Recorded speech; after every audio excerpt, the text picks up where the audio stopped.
വീട്ടിലുണ്ടായ മഞ്ഞൾ ചെടിയിൽ നിന്ന് ശുദ്ധമായ മഞ്ഞൾപ്പൊടി ഉണ്ടാക്കുന്നത് എങ്ങനെയെന്നാണ് ഇന്നത്തെ വീഡിയോയിൽ. കഴിഞ്ഞ ഏപ്രിൽ മാസം നട്ട മഞ്ഞളാണിത്. ഇപ്പോൾ അതിന്റെ തണ്ടെല്ലാം ഉണങ്ങി വിളവെടുപ്പിന് പാകമായി. ആദ്യം ഉണങ്ങിയ തണ്ടുകളെല്ലാം മുറിച്ചു മാറ്റി. മഞ്ഞളൊക്കെ മണ്ണിന് മുകളിൽ വന്ന് എത്തി നോക്കുന്നു. പിന്നീട് അത് കിളച്ചെടുത്തു. ഒരു ചുവട്ടിൽ നിന്ന് മാത്രം കിട്ടിയ മഞ്ഞളാണിത്. പതിവ് പോലെ മണിക്കുട്ടൻ ചേട്ടനാണ് ഇന്ന് സഹായത്തിനുള്ളത്. കിളച്ചെടുത്ത മഞ്ഞളിന്റെ തണ്ടും വേരുമെല്ലാം കളഞ്ഞ് വൃത്തിയാക്കുകയാണ് ആദ്യത്തെ പരിപാടി. വൃത്തിയാക്കിയ മഞ്ഞളിൽ കുറച്ചെടുത്ത് മാറ്റിവെക്കും. എന്തിനാണെന്ന് ചോദിച്ചാൽ അടുത്ത പ്രാവശ്യം നടാൻ വേണ്ടിയിട്ടാണ്. വൃത്തിയാക്കിയ മഞ്ഞൾ വെള്ളത്തിൽ കഴുകിയെടുക്കുകയാണ് അടുത്ത പരിപാടി. കുറഞ്ഞത് 3 പ്രാവശ്യമെങ്കിലും നന്നായി കഴുകണം. വൃത്തിയായി കഴുകിയെടുത്ത മഞ്ഞളാണിത്. പുഴുങ്ങും മുന്നേയുള്ള മഞ്ഞളിന്റെ അവസ്ഥ ദേ ഇങ്ങനെയായിരിക്കും. മഞ്ഞൾ കഴുകുന്നത് കാണാൻ വന്നിരിക്കുന്ന പപ്പയും റോക്കിക്കുട്ടനും. കഴുകി വൃത്തിയാക്കിയ മഞ്ഞൾ പുഴുങ്ങിയെടുക്കുകയാണ് അടുത്ത പരിപാടി.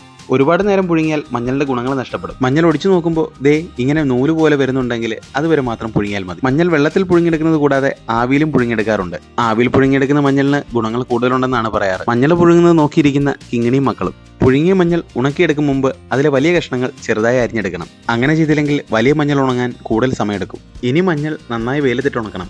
കുറഞ്ഞത് 10 ദിവസമെങ്കിലും ഉണക്കണം. പുഴുങ്ങിയിട്ട് ഉണക്കാനിട്ടപ്പോൾ ദേ ഇത്രത്തോളം മഞ്ഞളുണ്ട്. ഇനി നമുക്ക് 10 ദിവസം കഴിയുമ്പോൾ എത്ര മഞ്ഞളുണ്ടെന്ന് നോക്കാം. മഞ്ഞൾ ഉണങ്ങുന്നതനുസരിച്ച് അത് ചെറുതായിക്കൊണ്ടിരിക്കും. മഞ്ഞൾപ്പൊടി ഉണ്ടാക്കുന്നതിലെ ഏറ്റവും വലിയ പ്രോസസ്സ് അത് ഉണക്കിയെടുക്കുന്നത് തന്നെയാണ്. ഒരാഴ്ച കഴിഞ്ഞപ്പോഴേക്കും ദേ മഞ്ഞൾ ഈ പരുവമായി. ഇപ്പോൾ ഈ മഞ്ഞൾ ഒടിച്ചു നോക്കിയാൽ ദേ ഇങ്ങനെ ഇരിക്കും.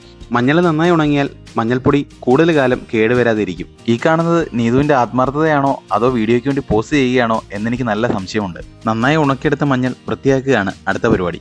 മഞ്ഞളൊരു തുണിയിൽ കെട്ടി ഇതുപോലെ ചെയ്തു കഴിഞ്ഞാൽ കുറച്ച് തൊലിയൊക്കെ പോയി കിട്ടും. അതിനുശേഷം ഒരു മുറത്തിലിട്ട് നന്നായി പാറ്റി അതിന്റെ പൊടിയെല്ലാം കളയുക. വീട്ടിൽ മഞ്ഞൾപ്പൊടി ഉണ്ടാക്കുമ്പോൾ അതുപോലെ വൃത്തിയായിരിക്കണമല്ലോ. മഞ്ഞൾ നന്നായി ഉണങ്ങിയപ്പോഴേക്കും ഇത്രത്തോളമായി കുറഞ്ഞു. അങ്ങനെ മഞ്ഞൾ പൊടിപ്പിക്കാൻ പരുവമായി. മഞ്ഞൾ കൂടുതലുള്ളതുകൊണ്ട് നേരെ മില്ലിലേക്ക്. തൂക്കം നോക്കിയപ്പോൾ ഏകദേശം 8.5 കിലോ ഭാരമുണ്ട്. അങ്ങനെ നമ്മുടെ വീട്ടിലുണ്ടായ മഞ്ഞൾ ദേ പൊടിഞ്ഞു തുടങ്ങി.